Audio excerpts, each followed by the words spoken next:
Les aléas du direct, toujours depuis Lunel et sa Pescalune, avec 3 nouveaux invités pour nous aider comme ça à faire le tour, nous inviter à venir faire quelques promenades et découvertes dans ce beau pays de Lunel et du Lunélois. Frédéric Domergue est avec nous. Vous êtes bienvenue, vous êtes la présidente de l'association du Canal. Oui, Canal de Lunel. Il y a une association du Canal à Lunel, vous voyez, il y a plein de choses à Lunel qu'on ne soupçonne pas forcément, comme un président des voiles latines. Voilà, il n'y a pas la mer, il n'y a pas l'océan, il y avait une océane, c'était il y a un instant. Et il y a des canaux, il y a le Vidourle, il n'y a pas la mer, mais ils font des bateaux. Vous êtes un des derniers chantiers navals de France.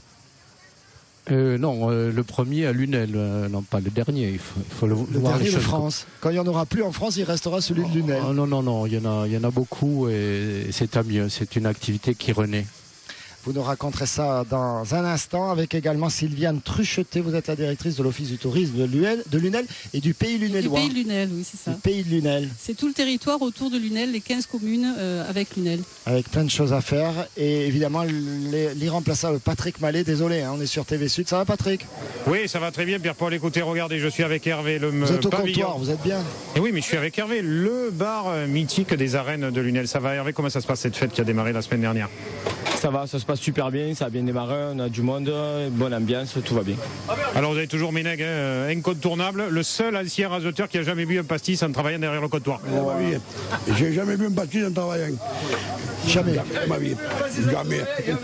Mais il fait des pauses de temps en temps. Vous pouvez faire le tour avec Jackie Siméon, Gérard Muscat, ils pourront tous vous le dire, c'est vrai. Bon, Hervé, qu'est-ce qui se passe au pavillon? Parce qu'on a quelques images de l'année dernière. Vous avez Totov qui est là, qui fait toute la fête à la Sono. Oh, ici, Voilà, Totov, c'est on a énorme. l'animation avec DJ et pour le moment on est à bloc tous les soirs, donc tout va bien, impeccable. Bon, et en plus avec Totov, c'est le feu quand même. Ah, c'est un grand fou, mais c'est ce qu'il faut. Pour une fois, il n'est pas à la Bodega Carré Rose. Pierre-Paul, je sais que vous adorez cette bodega. Vous y allez boire des coupes jusqu'à plus soir pendant toute la feria. Mais il est là pendant toute la fête. Il était là le week-end dernier. Il sera là jusqu'à dimanche soir. Alors. Et il arrive à 19h. Il sera là tout à l'heure. Mais on le verra alors sur la deuxième émission tout à l'heure, peut-être. Ok. Peut-être. Merci Patrick. Allez, nous on va s'évader un petit peu, on va aller du côté des petites rues de Lunel, mais également du pays de Lunel. Sylviane, c'est un bonheur de s'occuper du tourisme dans un coin comme ça. Oui, parce qu'il y a beaucoup de choses à découvrir et moi j'aime à dire que Lunel, le pays de Lunel est un territoire authentique et secret.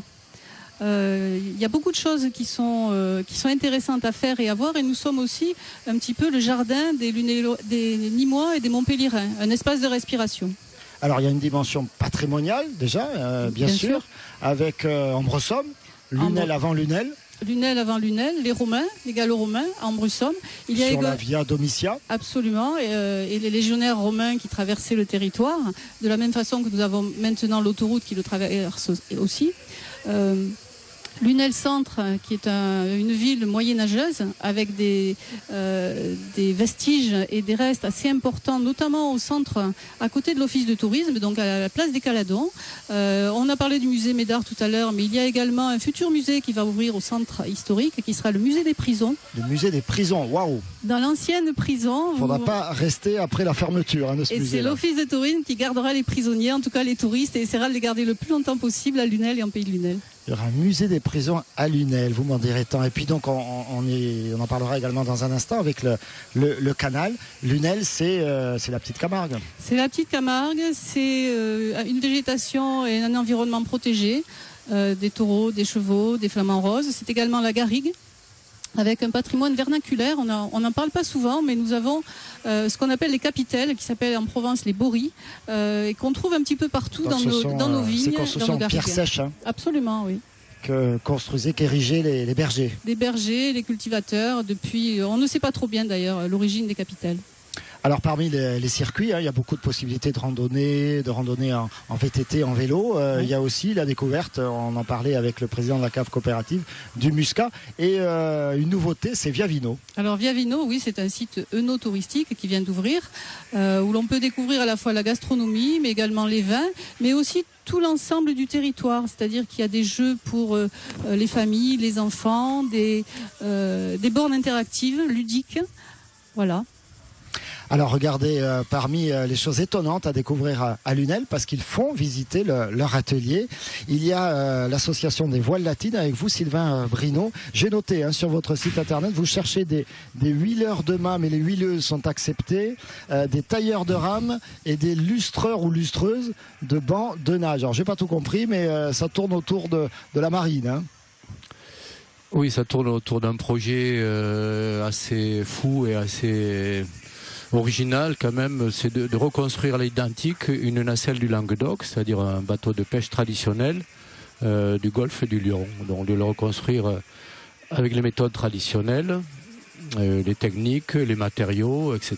Vous êtes des passionnés de bateaux, en bois, de bateaux anciens. Comment c'est venu cette aventure-là ? Comment c'est venu ?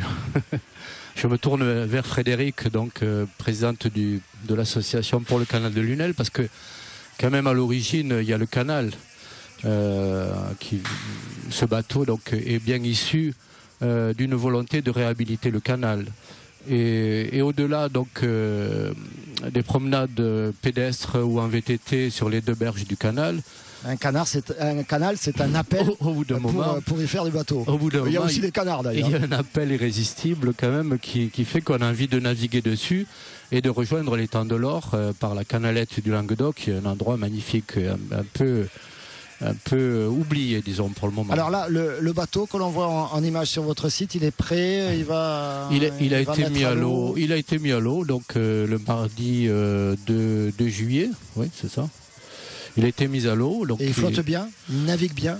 Il navigue. Il y a encore quelques réglages. Voilà, il y a des petits réglages, des tests de navigation à la voile, des petits détails à parfaire au niveau de l'étanchéité, parce que c'est un bateau en bois, donc avec tous les aléas que ça suppose. Et donc on est en plein réglage. Et on invite donc les gens qui veulent venir, qui peuvent être passionnés ou simplement curieux, à venir vous voir. Vous ouvrez votre atelier. Alors, on a ouvert l'atelier pendant toute la durée de la construction. On a eu des visites de scolaires à 4 reprises qui sont restés à peu près 1h30 chaque groupe avec leurs instituteurs. Ils ont été très attentifs et ça nous a fait chaud au cœur un peu de voir qu'il y avait quand même un intérêt pour le travail du bois. J'ai été très, très étonné de voir que les enfants se sont tout de suite approprier les outils de travail du bois et qu'on avait du mal à les faire arrêter de raboter des bouts de bois. Est-ce que Frédéric, vous êtes monté sur le bateau ? Alors, l'association pour le canal de Lunel a 10 ans cette année. Et le fait même de mettre une nacelle du Languedoc à l'eau pour les 10 ans de l'association a été très très fort. Beaucoup d'émotions et j'ai pas eu encore l'occasion de monter sur le bateau. Mais alors en fait, il faut se dépêcher là, faut organiser. Je suis désolé d'organiser ça, mais je fais confiance à Sylvain. On a par contre la grande chance d'avoir une cabane sur les berges du canal et un superbe ponton au bord duquel la nacelle est amarré. Oui, tout à fait. Alors faire connaître, redonner vie, surveiller, ce sont les 3 mots-clés, les 3 objectifs de votre association. Valoriser, faire connaître, je pense que pas mal de personnes connaissent. C'est vrai qu'il y a 10 ans, on se rendait compte que le canal était laissé à l'abandon depuis des décennies. Et le canal, c'est quand même, ça draine toute l'histoire de Lunel. Une histoire économique, mais aussi toute l'histoire anecdotique de beaucoup de Lunélois. Et donc, en dehors de cet aspect patrimonial et historique, il ne faut pas être passéiste non plus. Et on s'est posé la question de savoir ce que le canal pouvait drainer comme autre facteur d'intérêt. Et ça tombait sous le sens c'est un pôle très très intéressant. Je pense que Sylviane est d'accord avec nous.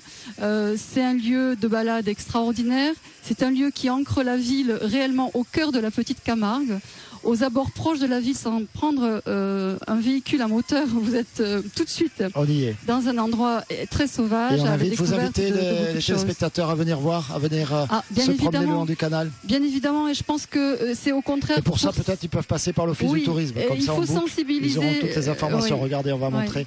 Il y a même un petit dépliant, le canal de Lunel. Oui, avec vraiment, comment dire, il faut sensibiliser les gens. Elle était timide, maintenant on l'arrête plus. Non, je pense que c'est important de sensibiliser les gens à cet espace qu'il faut protéger. Et pour le protéger, il faut le connaître.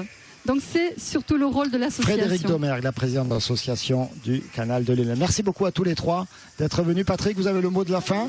Ben, écoutez, j'ai la chance d'être avec la vedette de ma fille, Dora, donc je ne vais pas être long, je vais lui laisser le mot de la fin. Dora, ça va? Merci Patrick, merci à tous d'avoir suivi ces aléas du direct depuis Lunel, avec une autre émission à suivre toujours à Lunel. C'est parti, bonne soirée à tous.